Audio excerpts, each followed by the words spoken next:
नमस्कार गुरुदेवता वंदनम सर्व साधुवा प्रणाम पारा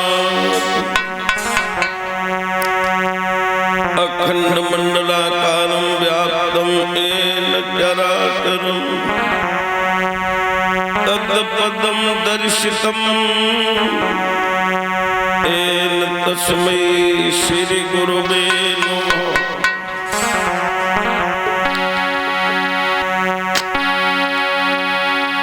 परब्रह्म पराब्रह्म सोमम देव निरंजनम निरंकारं निर्मलं तस्ततातु बन्धु।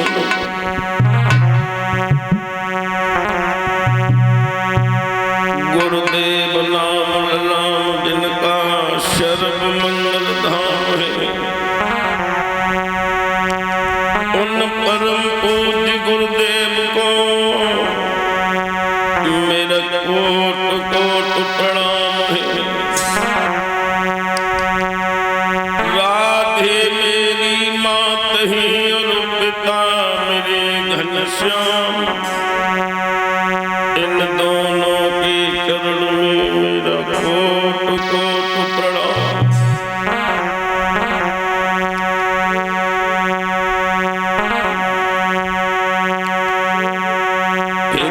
मित्र और शुभ चिंतक प्रभु बसे हमारे जहाँ जहाँ, दया दृष्टि प्रभु कृपा रहे आपके तहाँ तहाँ। दुखदाई संदेश प्रभु जी और हम तक ना आने पाए, मेरा शुभ चिंतक भगवन सुख समुद्र में ही नहाए। तन में ओम ओम मन में ओम ओम, अगर मैं मर जाऊं तो मेरे मरघट पे लिखवाना।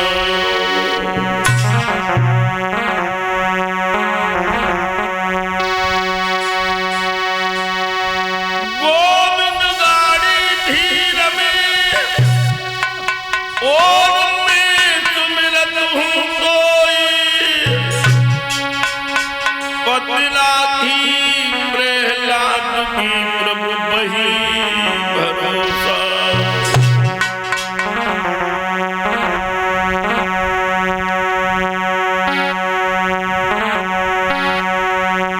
मन में लेतन पूजरे और बगला भगवाने, इनसे तो काला भगवत बाहर भीतरे।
सच्चिदानंद भगवान की, वृंदावन बिहारी लाल की,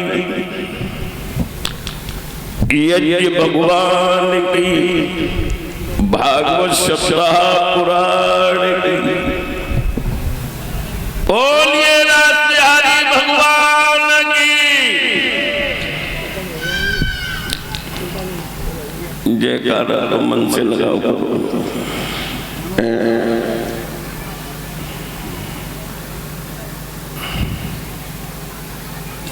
तबला में इतनी गोली लगते आते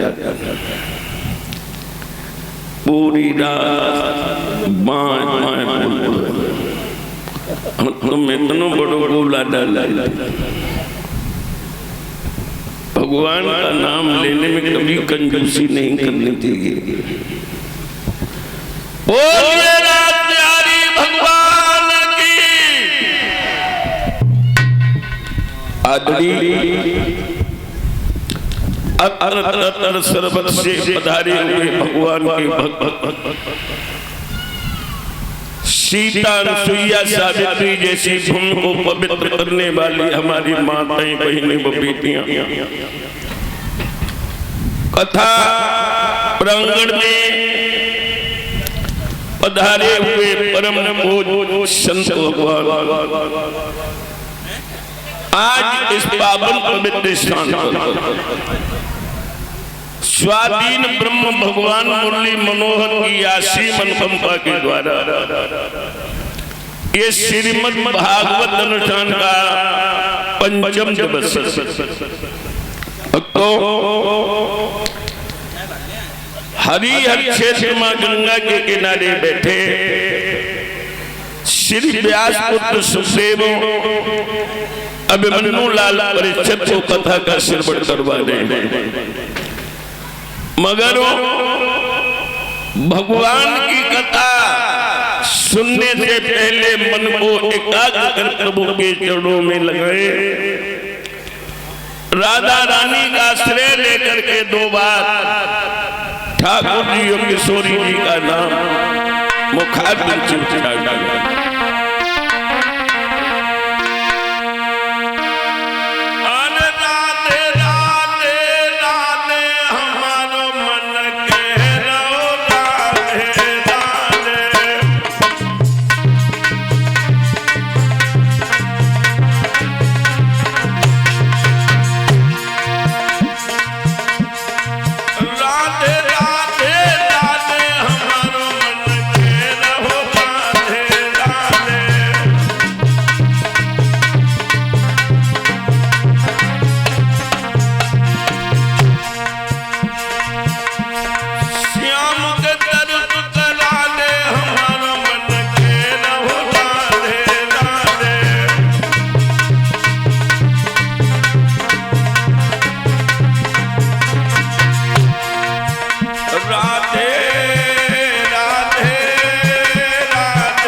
श्री सुखदेव जी बोले, हे राजन परीक्षित,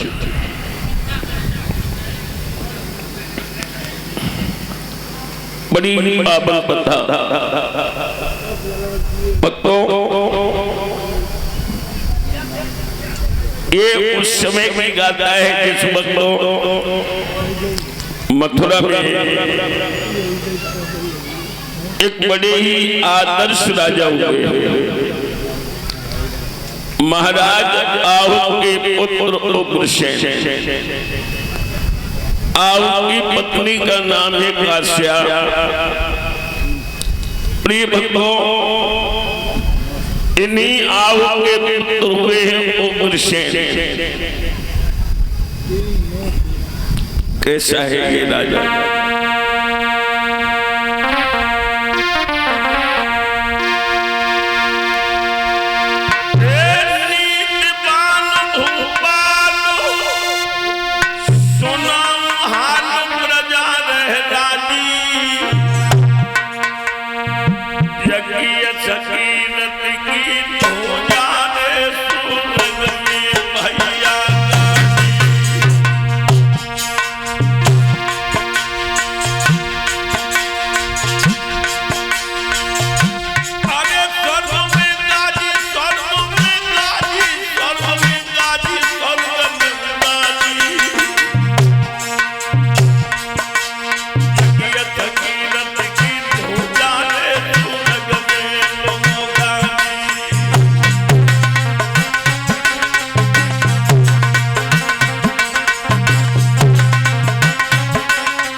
उग्रसेन की यश की ध्वजा स्वर्ग में विराजमान थी।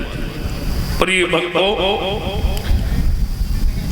महाराज उग्रसेन की धर्म पत्नी का नाम है पवन रेखा, जो दिनचर्या से पहले उठकर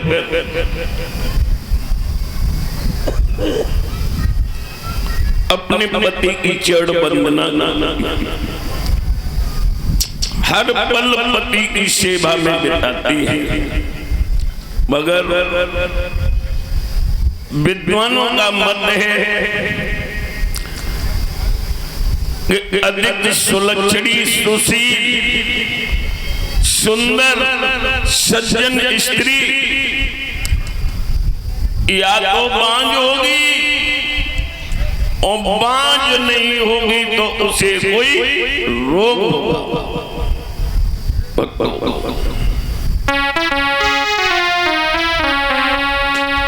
लिखा है,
प्रिय भक्तों, रानी पवन रेखा के कोई संतान पैदा नहीं। एक रोज का जिक्र है, रानी पवन रेखा अपने आंगन में बैठी, जिनके ओठों पर पुनः पुनः खुशकी, पुनः पुनः आंखों में आंसू आ जाते हैं। भक्तों, आंसुओं को साड़ी के पल्लू से पोंछ लेती है, फिर बैठ जाती है। भगवान की कृपा, भाग्यवशों महाराज उग्रसेन का कचहरी से आना हो गया। रानी ने अपने हृदय सम्राट को जब आते हुए देखा है तो उठ बैठी है। वो माँ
अपने हृदय सम्राट को आसन देकर के बैठाया, जलपान लेकर के आई।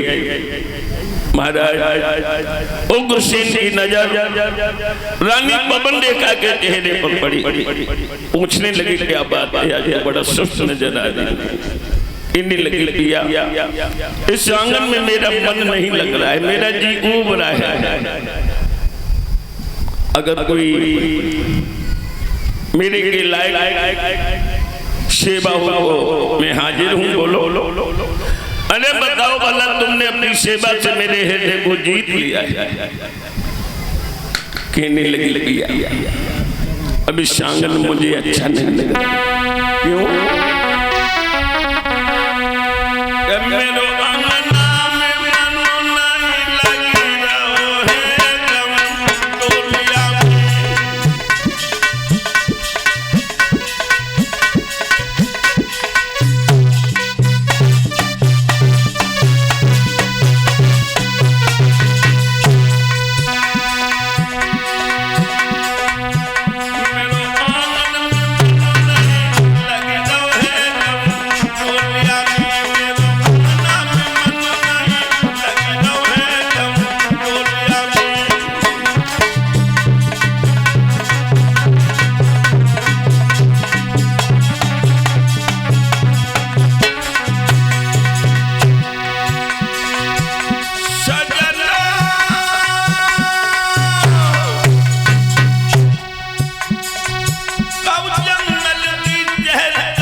बड़ी बात। रथ तैयार करवाओ, अपनी हम जोलियों को साथ में लेकर के जाओ। मेरी रानी हरे भरे वनों का दृश्य देखने के बाद सूर्य अस्त होने से पहले पहले लौट के आंगन में आ जाना। प्रिय भक्तों, रानी पवन रेखा ने रथ तैयार करवाया, अपनी हम जोलियों को साथ में लेकर और हरे भरे वनों का दृश्य देखने के लिए निकल पड़ी। फलों फूलों से लगी हुई डालियां हवा के ऐसे झकोरे लगते हैं कि वो डाली एक दूसरे को ऐसे चूमती हैं जैसे बिछड़े हुए दो प्रेमी मिलते। उस सुहावना मौसम, उस सुंदर दृश्यों, शरीर प्रफुल्लित हो गया। और भक्तों, जब प्रसन्नता शरीर में जागृत होती है तो ये स्वाभाविक है कि ओठों से कुछ गुनगुनाना भी अच्छा लगता है। अपनी सहेलियों के मध्य में मधुर मधुर गीत गाती हुई पवन रेखा आगे को बढ़ी। प्रिय भक्तों, उस जंगल में एक द्रुमलिंग नाम का राक्षस रहता था। क्या नाम है? द्रुमलिंग। द्रुमलिंग ने रानी पवन रेखा के स्वरूप को जिस समय देखा तो इज्जत का लुटेरा कुत्ता मुग्ध हो गया और उसने माया रूपी तूफान खड़ा कर दिया। दोपहरी में अमावस की अंधेरी रात हवा के ऐसे झकोरे के वृक्षों को उखाड़ के रसातल में लिए जा रहे हो, बादल की वो गड़गड़ाहट, कानों के पर्दे फट रहे हो। उस तूफान में सहेलियां बिछड़ गई। पवन रेखा अकेली रथ के पास खड़ी होकर के रोने लगी। वो द्रुमलिंग महाराज उग्रसेन का रूप बना के पवन रेखा के सामने खड़ा हो गया। आवाज लगाई, पवन रेखा आप क्या रो रही हो? देखिए, बोला प्रिय धन ना करो, हाजिर है तेरा रखवाला, और मैं जिंदा तुमको देखे तू कौन भला है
विनाश काले विपरीत मुक्ति। ये दिन का भगवान पशु पक्षियों के लिए बनाया, मनुष्य के लिए। अगर मनुष्य दिन के वक्त में सहवास करता है तो वो सूर्य भगवान का अनादर करता है, उसे अपने जीवन में एक बार अंधा होना पड़ेगा। वो इज्जत का लुटेरा कुत्ता, इसकी आंख में सुअर का बाल, कहने लगा पवन देखा, मैं तो आज ही समझ पाया कि तू पतिव्रत धर्म से वंचित है। महाराज क्या कह रहे हो? हाँ, मेरी आज्ञा का उल्लंघन करना। महाराज सिर्फ एक बात का हमें उत्तर दे दो। क्या आप पूछोगी क्या? तुम जवाब दिया हमें, आप ये बताएं पति और पत्नी का रिश्ता क्या होता है?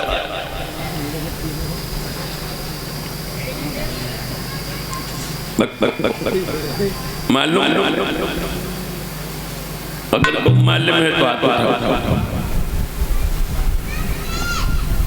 मालूम ब्याह कर पति और पत्नी को रिश्ता नहीं।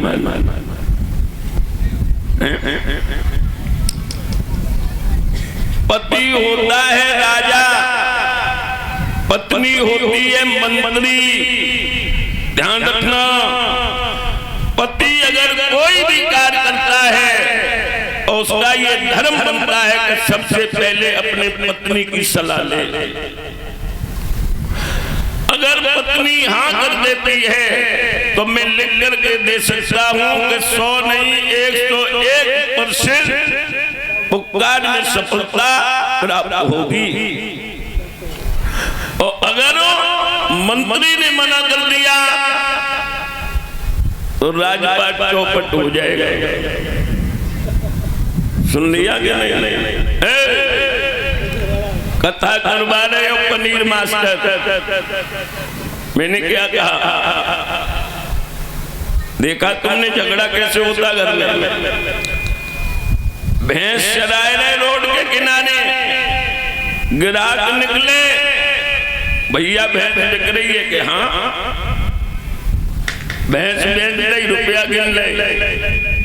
सांकर कंधा में डाल के घरे आए, बिन्ने की क्या भैंसिया क्या है? भैंसिया तो हम बेच जाएगा। तेरे बाप की दादी जा रहे तेरे कहने ये बच्चा के लगे तू होता देख लेकिन हुई झगड़ा। अगर पत्नी को पूछ के भैंसिया बेच दे तो लड़ाई काहे को होती? ध्यान रखना, जिस घर में पत्नी का सम्मान नहीं है वहां नर्क होता है, नर्क। और जहां पत्नी का सम्मान है वहां देवता वास करते हैं, देवता। तुम्हारी औकात क्या है? भगवान कन्हैया ने भी राधा जी को नमन किया है, मालूम आपको? कन्हैया काल के गाल में गए हैं, लेकिन मेरी राधा रानी काल के गाल में नहीं गई है।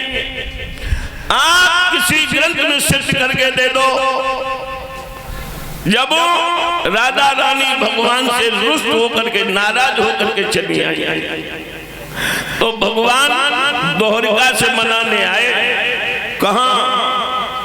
वृंदावन से पूर्व साइड में भक्तों मंदिर बना है जहां भगवान ने आकर के राधा को नमन किया है। राधा जी ने की कोई बात नहीं, हम आपसे प्रसन्न हूं, लेकिन आप बंसी बजाओ। ऐसे नहीं, मन से। और जब मन से भगवान बंसी बजाते थे तो दुनियादारी भूल जाते थे। भगवान सब कुछ भूल गए, बंसी में ही मुग्ध बने रहे और राधा मैया वहीं से अंतर ध्यान हो गई, अंतर ध्यान हो गई। लेकिन ध्यान रखना, देखने में अंतर ध्यान हो गई, लेकिन है वो तो हमेशा रहेगा। ये पंच भौतिक शरीर ये तो नासवान है और जीवात्मा अजर अमर है। राधा रानी आज भी अपने भक्तों को दर्शन देते हैं। आप एकाग्रचित्त होकर ज्यादा नहीं 1 घंटा आप राधा रानी का ध्यान करिए। जब आप मन से ध्यान करेंगे तो अश्रुपात सुते होने लगेगा, तुम्हारी आंखों से आंसू सुते बहने लगेंगे। 6 महीना नहीं गुजर पाएंगे अगर राधा मैया तुम्हें गोदी में न बिठा ले तो आप जो चाहो सो दंड दे दे। लेकिन हाँ मन चरणों में लुभायमान हो। प्रिय भक्तों, श्री सुखदेव जी कहते हैं कि हे राजन परीक्षित, समझाने लगी पवन देगा महाराज मैं तो मंत्री हूं, मेरा काम है सलाह देना,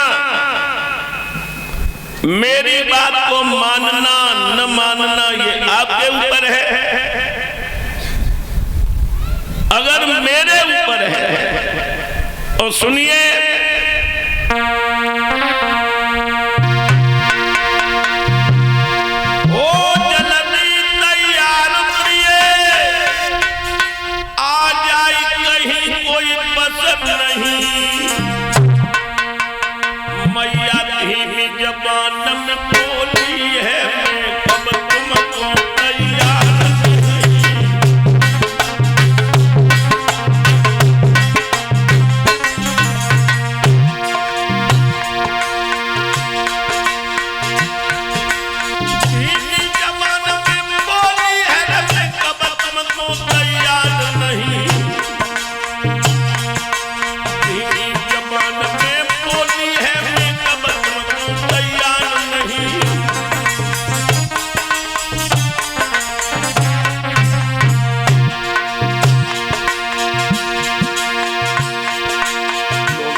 धोखे से बानी जनी अब करो सत्य संभोग,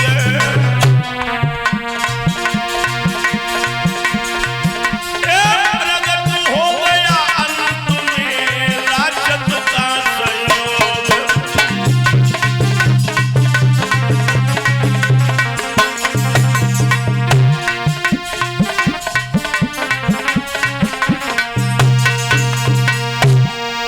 धोखे से नीच ने करो सती संभोग, और प्रगट हो गया अंत में वो राक्षस का संयोग। उस पति पिता के धर्म को बर्बाद करने के बाद इज्जत का लुटेरा कुत्ता अपने असली रूप में खड़ा हो गया।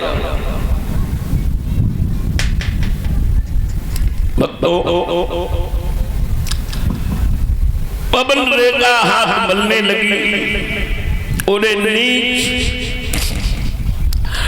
मेरी इज्जत से रंगरलियां मनाने वाले कुत्ता, अगर मेरा धर्म बरकरार होता तो मैं तुझे श्राप दे देती, पत्थर कर देती, जिंदा जला देती। हाँ गुड़ की जमा में चला चला, लेकिन तुम ये नहीं जानती मेरे संयोग से जो तेरे पुत्र पैदा होगा वो कैसा होगा। पवन रेखा कहने लगी वो तेरे जैसा नीच होगा, उन्हें हत्यारे हंस पैदा होते हैं, कौओं के हंस पैदा हो जाएंगे। बोल दुर्म लिखने लगा पवन रेखा,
ऋषि मुनि गौ ब्राह्मण को बहुत सताने वाला होगा, मगर स्वाधीन ब्रह्म भगवान के हाथों से मोक्ष गति को प्राप्त होगा। प्रिय भक्तों, पवन रेखा खोपड़ी को पकड़ के घुटनों के बल बैठ के रोने लगी और कहने लगी, ओरे हत्यारे, मैं पतिव्रता स्त्री थी, मैं अपने हृदय सम्राट के सामने कैसे जाकर के ये अपना मुंह दिखाएं? उरे नीच, तूने मेरे मुंह पर वो कानोच लगा दी है कि मैं अपने पति के सामने मुंह दिखाने के योग्य नहीं रही।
इतने शब्द कहकर के कुत्ता तो वहां से चला गया।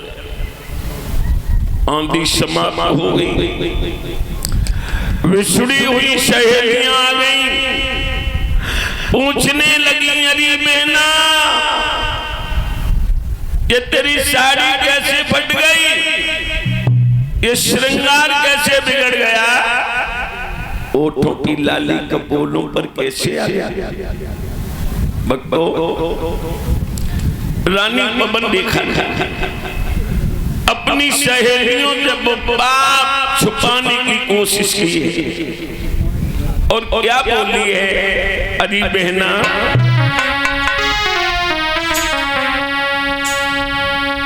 अरे बोली बहने तो मान कर नहीं, अरे मेरी बहना,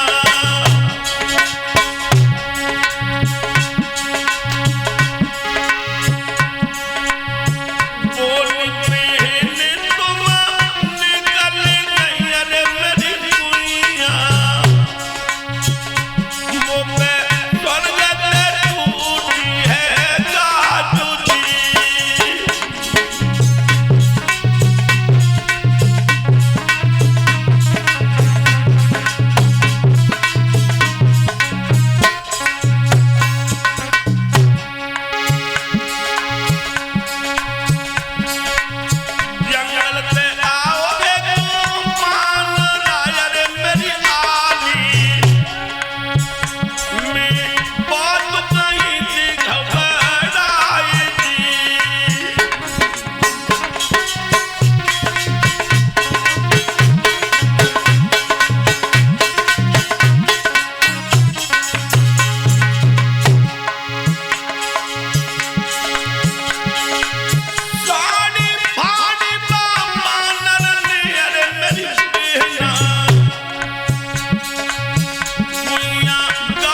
इन्हीं लगी बहन ओ भयंकर तूफान आली तुम तो बिछो पता नहीं कहां से एक बंदर आ गया हाय हाय मैं तो उसे देख के बहुत डर गई बहना मेरी साड़ी फाड़ दी मेरा श्रृंगार बिगाड़ दिया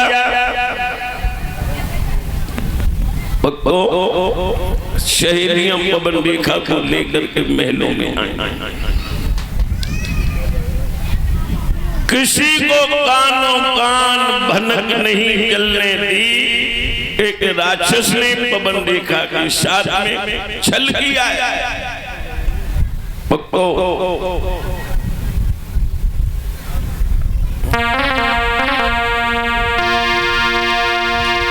रानी ने खूब छिपाव कियो और छिपो न भेद छिपाने से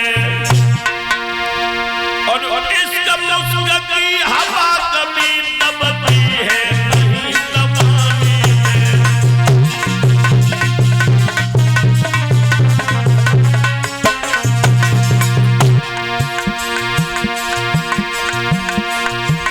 मानव के कर्म का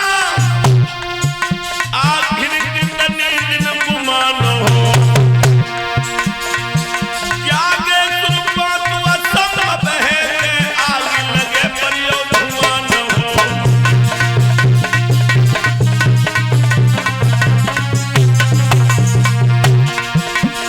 भैया बात असंभव है आग लगे धुआं न हो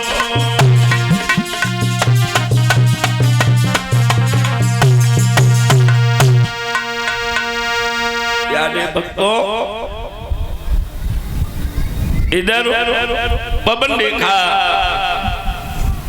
उधर की वृद्धि होने लगी है बोलिए सतगुरुदेव भगवान की सभी बल दो बार श्री नारायण का एक कीर्तन बोलेंगे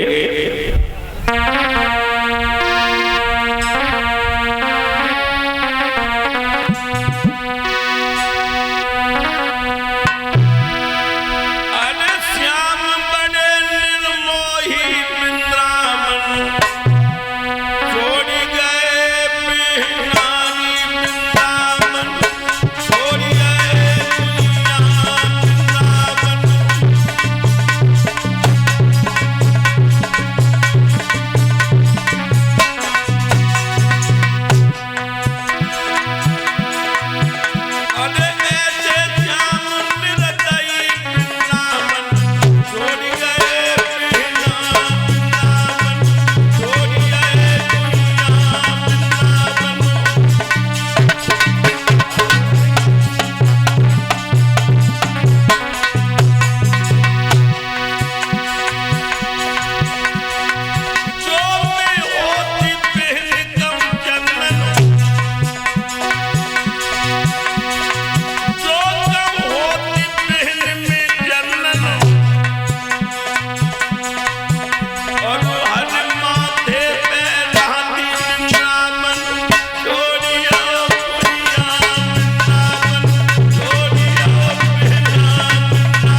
रहते थे कोरी,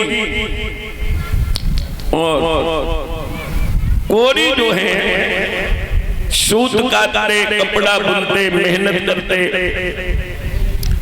अच्छी मेहनत करते, अच्छा कमाते, अच्छा खाते। यादव थे गरीब।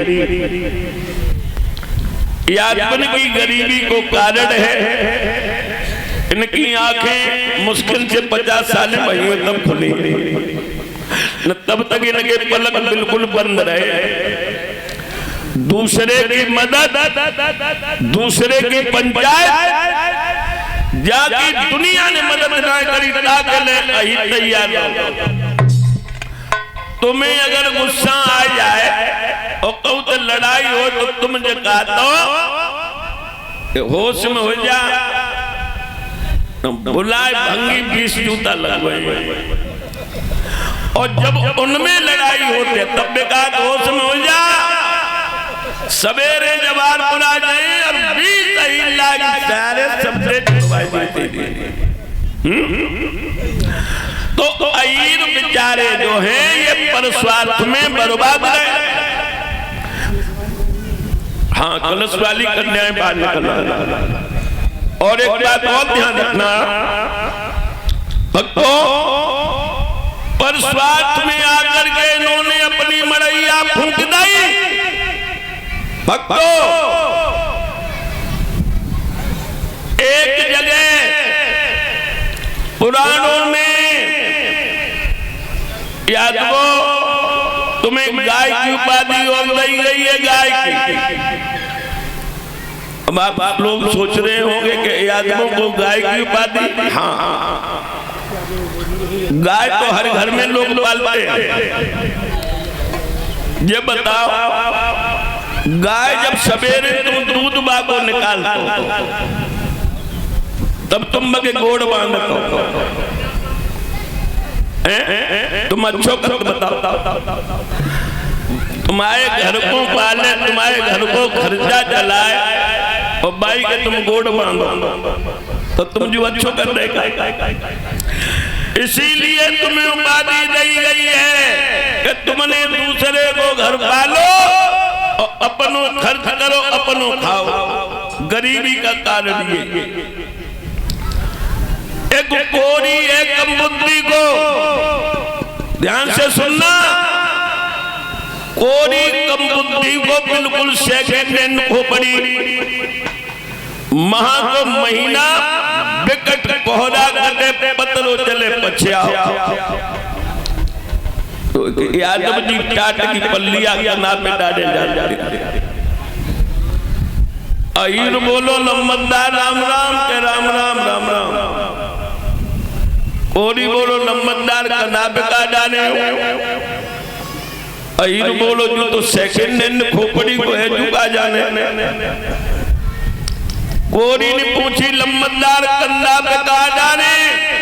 अहीर बोलो गांठ गांठ गर्मी है, गांठ गांठ गर्मी। लम्बतदार कपड़ा न हो चलो कहीं, हाँ तो जो गरम है अरे मूर्ख, गरम बताए लो। जब गांठ गांठ गर्मी खुटी पे रख लेते और 8 पलका हमारी कोठी में पड़े, न बिस्तर की जरूरत न रजाई की जरूरत। 3 बार का दिन 4 बार रात में पसीना सुखेबे को बाहर निकलने पर सुबह आके देखना मेरी दीवारें गर्म हो जाती हैं। कोरी के तरबा लगाए चुटिया लो सर्राटो कई लम्बतदार कौन दुकान में मिले हमें ले दे। अहीर बोलो अरे भैया जहिया गांधारी फिर गई 6 साल पहले फार्म पड़े और एक जिला में लाखों फार्म पड़ी हो, लेकिन जब पहले ही फार्म पे लिखी थी कि जिला में नंबर 1 ही को है, हमने तो जा दो तो फार्म। नारायण ने हमारी सुन ली मेरो नंबर आएगा। कितने की आई? अहीर बोलो 100 रुपया फार्म के और 500 रुपया डाकिया लेगा इजाजत देना हो। इसका मतलब विदेशी चीज है कि हाँ। कोरी बोलो ऐसो करो लंबरदार फायदा कर ले, जो गांठ गांठ गर्मी हमें दे दो। अहीर बोलो क्यों रे, बकरिया के मुंह में कुमेड़ो बन जाए। हमारी जब बराबर की टक्कर है, अभी तक हमने कहा अहीर को बताई नहीं कि हमने गांठ गांठ गर्मी ले ले। काऊ हितू रिश्तेदार को मंगने ही बिना दई और तुम कहा तो हमें दे दे। लंबरदार 600 की आई है, तुम 1200 रुपया ले ले, लेकिन गांठ गांठ गर्मी दे दे। अहीर बोलो हम तो अगर देव दिए तो तू राख लिया। तू सवेरे ही तो चिल्लाए कि हमने फलाने पे दे गांठ गांठ गर्मी लई।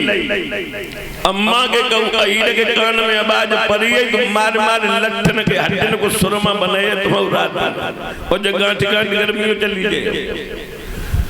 कोरी बोलो हमारे एक लड़का में गंगा घाई दोनों हाथ करके कसम लड़का की खाए रहे कि जिंदगी में अपनी पत्नी और अपनी महतारियों को ना बताइए कि हमने तुम पे ते गांठ गांठ गर्मी खरीदी। कल्लो मजबूर कहिए भैया तुम मने ना, अखबार ले आओ, पूरी अखबार ले आओ। गांठ गांठ गर्मी लपेट अखबार में पूरी को दे दे, 1200 रुपया जेब में डाले। चलो अब कोरी ने तो नई चीज खरीदी। जब जिला भरे में काऊ पे नहीं है तो अब्बा को मनवा हुई है। एक घर में 6-6 मोटरसाइकिलें, 4-4 फोर व्हीलर गाड़ी खड़ी है।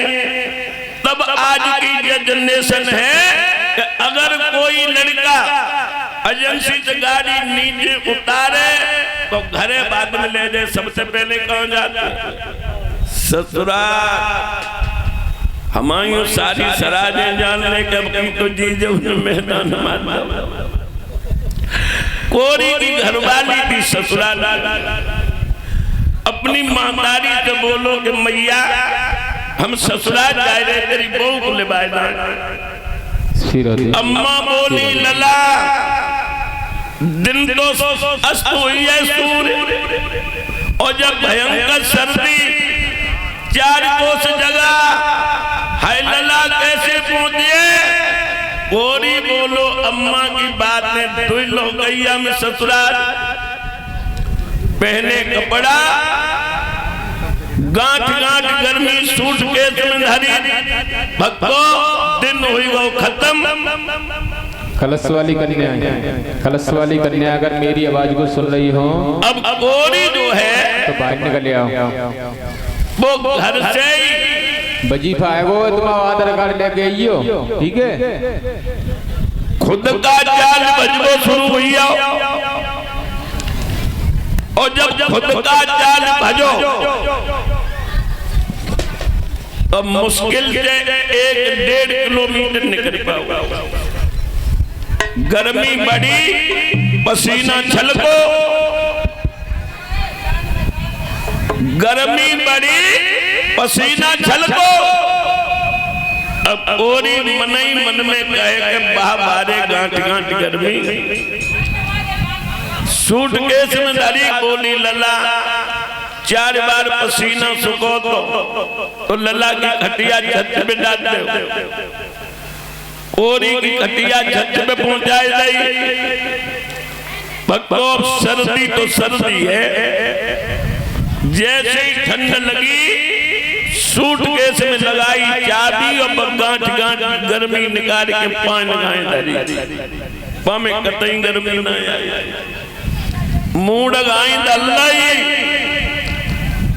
हम जरा करन तो नहीं रहो। टाट की पल्लिया खोल के ओढ़ लई 15 मिनट तब भाई इतनो भयंकर कोहरा पड़े तब टाट की पल्लिया भीग के चुमन लगी। अब शर्म के मारे नीचे न उतर के आए, दोनों हाथ लगाए ले, थोड़ी देर पेट में दे ले घुटना और खटिया में घुटिया नो डरो cut cut cut cut cut cut cut cut नीचे साथ परी तो करो। दिन पर दिन उदर की वृद्धि हो रही है,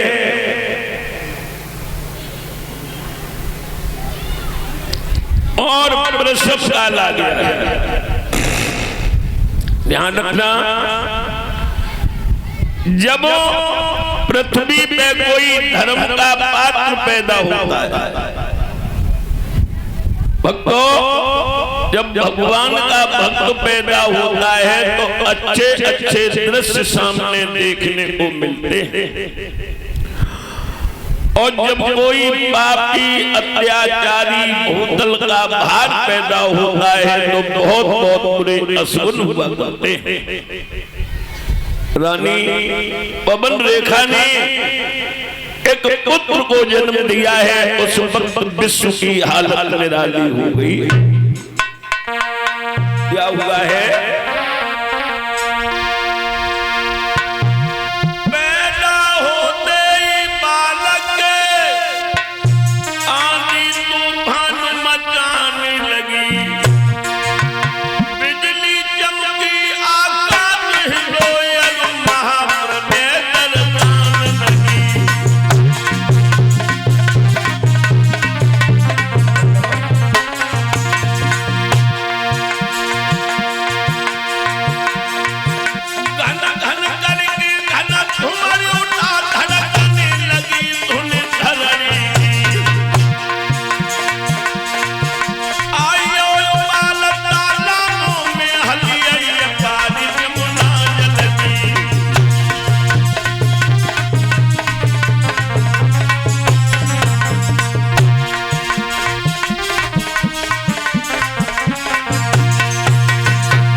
इस प्रकार पैदा हुआ भूतल का भार, अरे राजन सुन संक्षेप में पापी के व्यवहार।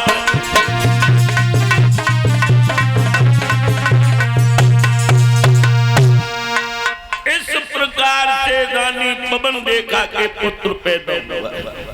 भक्तों, ऐसा मौसम हुआ कि महाप्रलय नजर आने लगी, सारे गांव में तहलका पड़ गया कि आज रानी पवन रेखा ने एक पुत्र को जन्म दिया है।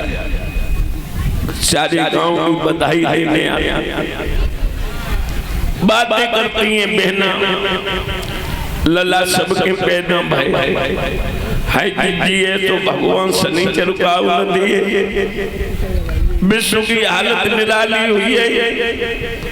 भक्तों, उसी वक्त महाराज उग्रसेन की कचेरी लगी है। प्रिय भक्तों, देव ऋषि ब्रह्मा पुत्र नारद का पदार्पण हो गया। देव ऋषि नारद को आते हुए देखा है तो राजा उग्रसेन गद्दी पर खड़ा हो गया। नमो नमो निरंजनम नमस्कार गुरुदेवता वंदनम सर्व साधवा प्राणाम पारण। आइए आइए आइए, आसन लेकर के बिठा लिया। नारद जी कहने लगे उग्रसेन, हाँ आज तो बड़ा प्रसन्न नजर आ रहे हो। जवाब दिया, महाराज आज हमने अपने जीवन का दूसरा दिन देखा है। दूसरा दिन? हाँ,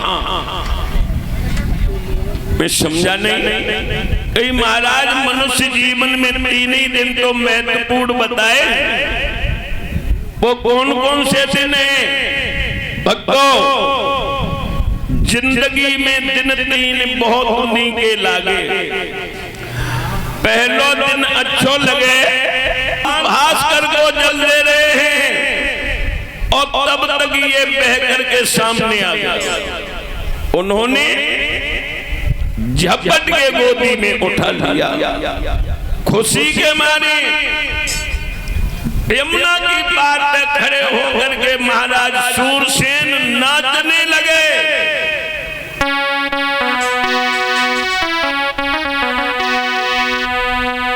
यमुना मैया तेरा पाप तुझे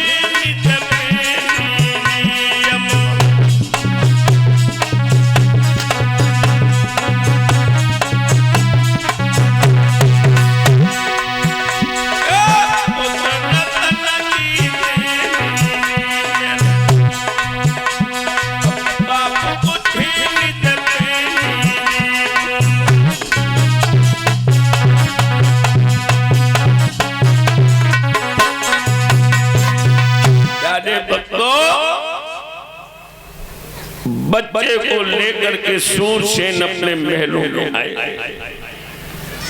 आकर के महारानी साहिबा को बताया, देखिए भगवान की कृपा, यमुना मैया की कृपा से हमें ये यमुना जी में बात बहुत मिलो है। कितनी बड़ी कृपा मेरे ऊपर करी तो मेरे 1 से 2 बच्चे हुए।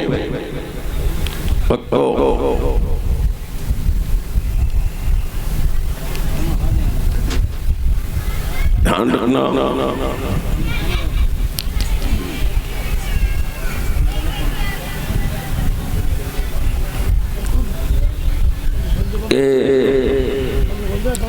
वो महाराज की खुशी ज्यादा समय तक टिकाऊ नहीं रही।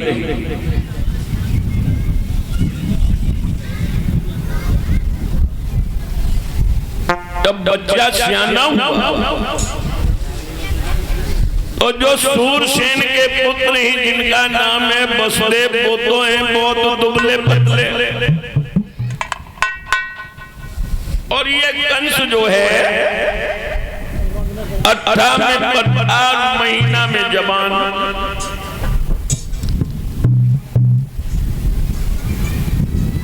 एक दिन में 100 उल्हाने आने लगे, बेमतलब खुराफात।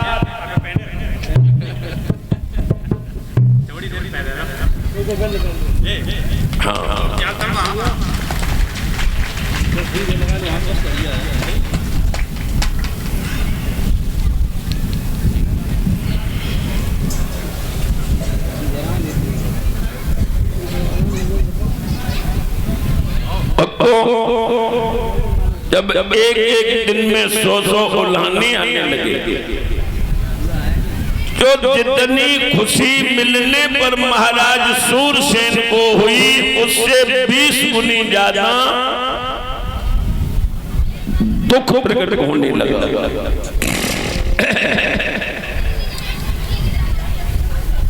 एक रोज का जिक्र है, एक बहुत बड़ी विशेषता थी इसके अंदर। क्या अगर सूरसेन कोई बात पूछते हैं तो जितने समय तक ये बटेश्वर में रहा है कंस, सत्य बोलने से इसे बहुत बड़ी नफरत थी। 100 में 100 झूठ बोलता है, कभी एक शब्द सही नहीं बोला। मथुरा के राजा उग्रसेन, बटेश्वर के राजा सूरसेन,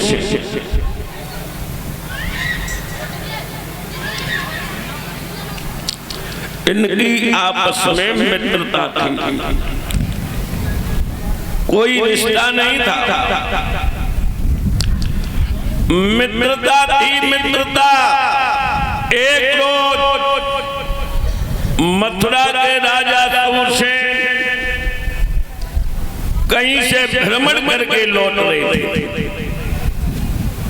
उन्होंने सोचा कि काफी वक्त हो गया, मित्र की कोई कैसी सूचना ना मिली, आज चलो भैया सूरसेन से मिलते चले। पक्को महाराज उग्रसेन जो है वो सूरसेन की सभा में आए।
गले से लड़ के बैठे आसन पर बिठाया, एक दूसरे को कुशल पूछ रहे हैं, जलपान करवाया और तब तक ये दोनों बच्चे कचहरी में पहुंच गए। उग्रसेन बोले भैया, सूरसेन हाँ भैया, बच्चे दोनों अपने ही, हाँ अपने ही समझो समझो, हाँ भैया समझो कैसी कही, या कहीं समझो ऐसी कही कि जे दुबलो पतलो ठाड़ो, ये तो आपका रियल भतीजा है।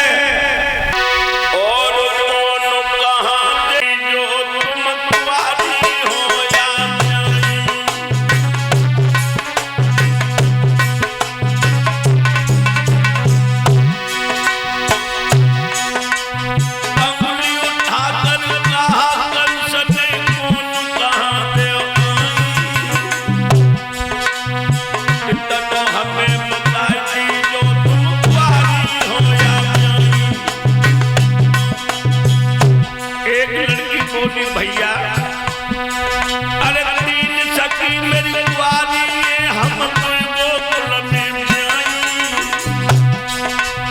बरसाने दे मथुरा में अज दही बेच बेमाई।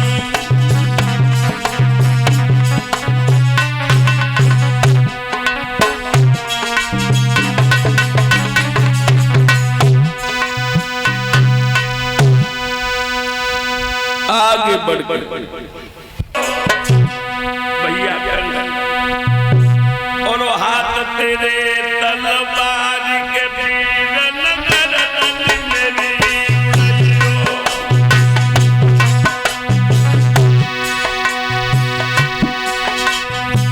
पेट भारी आतिन को हर बाप गले में लट गई धर्म के भैया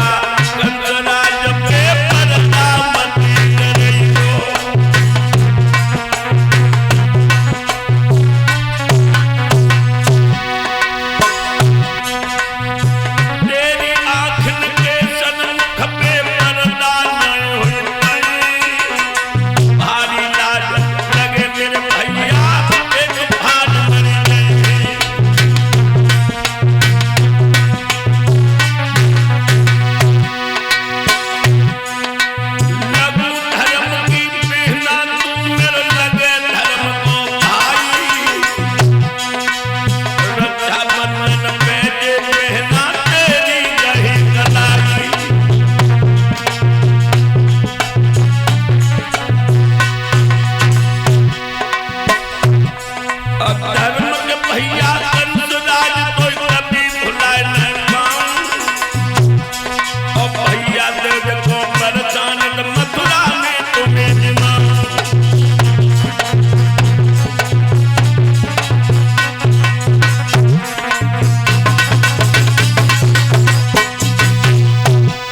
खुले शब्दों में कंस कहने लगा, भैया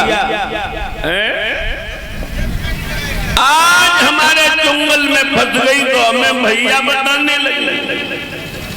ये आंसुओं को देख के कंस पिघलने वाला नहीं कहोगी क्या तुम? प्रिय भक्तों, फूट फूट के रोने लगे। 18 कुत्ता खड़े। कंस ने आदेश दे दिया इनके शरीर के कपड़े जबरिया फाड़ो। 18 टूट पड़े। क्या किया है?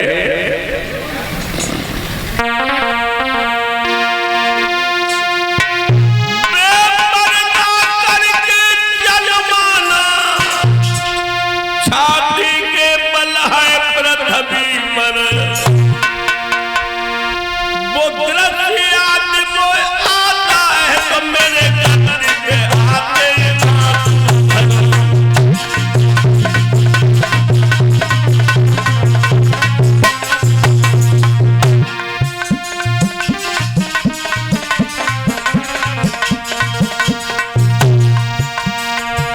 भक्तों, नगिन करके कंकड़ों पे छाती के बल चला, मार मार के सारा बदन काला कर दिया। रोती बिलखती मैया बाबुल के आंगन में पहुंची। वो गरीब प्रजा हथियार क्या है उनका? रोना।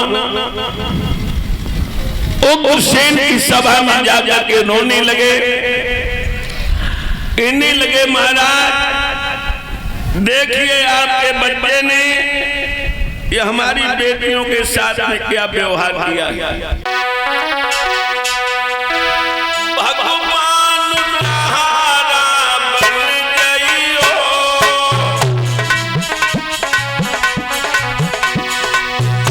मेरे नाथ सहारा बन जाओ।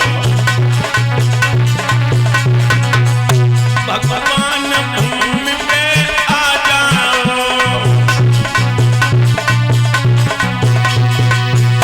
मेरे नाथ तुम्हारी जय हो गए। भगवान तुम्हारी जय हो गए। सहारा बन जाओ, मेरे भूमि पे आ जाओ।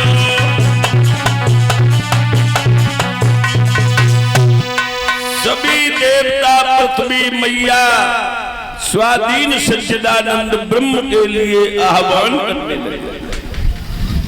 आप जानते हैं वो दुनिया का रचयिता कितना बड़ा खिलाड़ी है। बिन पग चले सुने बिन काना, बिन कर कर्म करे बिन नाना। आनंद रहत सकल रस भोगी, बिन बाड़ी बक्ता बरना। प्रिय भक्तों, स्वाधीन ब्रह्म भगवान अपने भक्तों को आवाज लगाने लगे, ए सुरवृंदो, ए मेरे भूतल की पवित्र आत्माओं, मैं ये करुण भरी पुकार तुम्हारी नहीं सुन सकता हूं।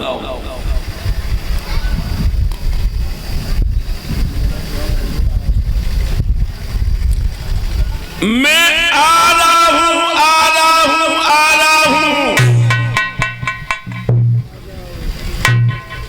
कहां हुआ? भागवत प्रेमियों, ऐसा मत समझ लेना हम कोई मन गढ़ंत कहानी कह रहा, मेरी जो भागवत में लिखा है हम वही कह रहा हूं। तो ऐसे मनुष्य की कोई जाति नहीं होती है, कर्म जाति है। कुछ लोग ऐसा सोचने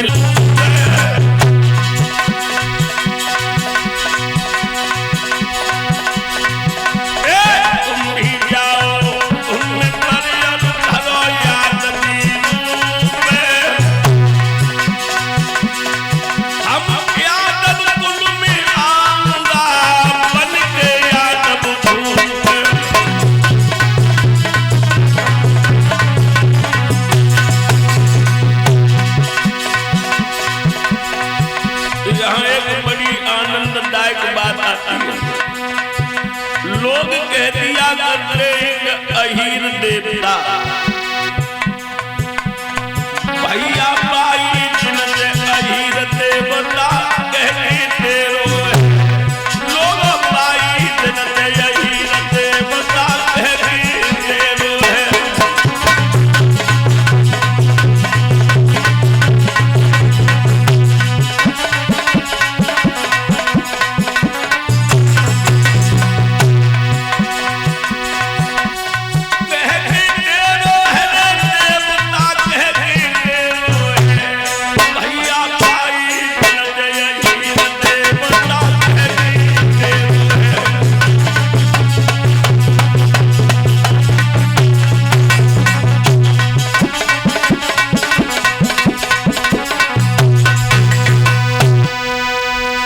भक्तों, सभी देवता पृथ्वी पे आकर के आत्माओं के यहाँ जन्म लेते। धीरे धीरे समय व्यतीत हुआ, इन्हीं कंस के चाचा है जिनका नाम है देवक।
फिर जाइए केक कटवाने भैया आ जाओ केक धरवा भैया केक हो जाए नलाय भाई पापा आ जाओ बेटा बेटा जब कन्हैया के मम्मी पापा आ जाओ दोनों लोग परेशान नहीं करेंगे आ जाओ। अरे भैया ये बच्चा जो कन्हैया बना है इसके माता पिता कहाँ बुलाओ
कुछ नहीं मिला तो टूटा हुआ सूप बड़ा है जिसमें सड़ी हुई रोटियां भोजराज कंस भिजवाता था।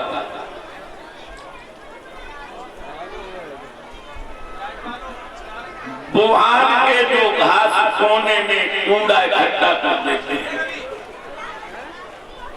वो सूप में रख लेते, वो आज भगवान कृष्ण का चूमा लेकर के सूप में लगा दिया। प्रभु जी देवकी की गोदी में है, योग माया अपना पूरा काम कर रही है। हथकड़ी बेड़ियां टूट के जमीन पे गिर गई, ताले लटक गए, फाटक खुल गए, पहरेदार कोने पे टिक करके निद्रा लेने लगे, सो गए। तो सोचने लगे वसुदेव, अरे परम पिता तुमने तो अच्छा अवसर प्रदान किया है मेरे लिए। आज भगवान को लेकर के वसुदेव जी गोकुल में किस तरह से जाते हैं।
मत देखिए, बच्चे की आंख में भी गिर सकता है, नाक में भी जा सकता है।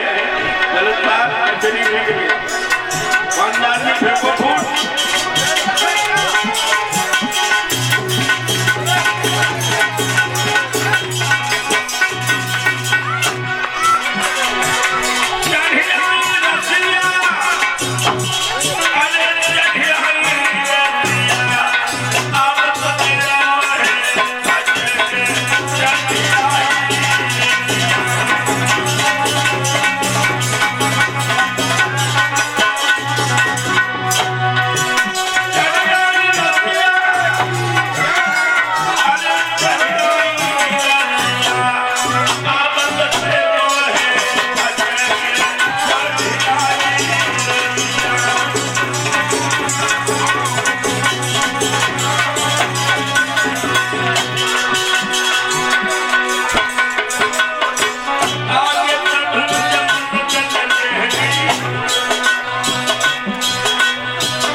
अभी लो, अभी रुक जाओ, 5 मिनट का टाइम दो, उसके बाद बैठ जाओ। पहले सब लोग अपनी अपनी जगह पर बैठ जाइए। हाँ, नाचने वाले भैया तुम हाथ में बैठ जाओ। 5 मिनट के बाद अभी हम मौका देंगे, तुम रुक जाइए। जो जहाँ है वहाँ अपनी जगह बैठ जाइए, बैठ जाओ। बोलो नहीं हाँ, पृथ्वीराज इधर आओ। अरे तुम ये क्या कहते हैं, इधर आओ। ये बच्चों के काम उन्हें करने दो, तुम करने।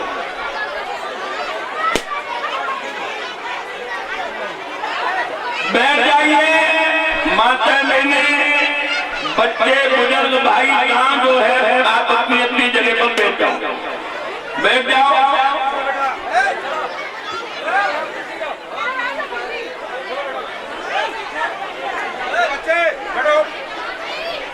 बैठिए बच्चे, चलो बैठो। इधर आओ। बड़ा धीमी धीमी चल रही है। अब माहौल लगाए लेकिन नहीं करना। इधर आओ, सामने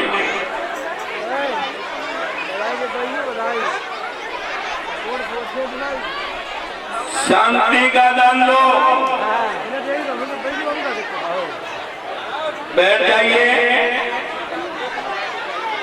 इधर आओ, दोनों लोग बैठ जाओ। इधर आओ, इधर राशि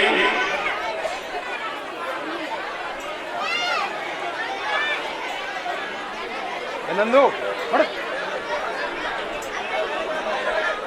आओ भी जाओ।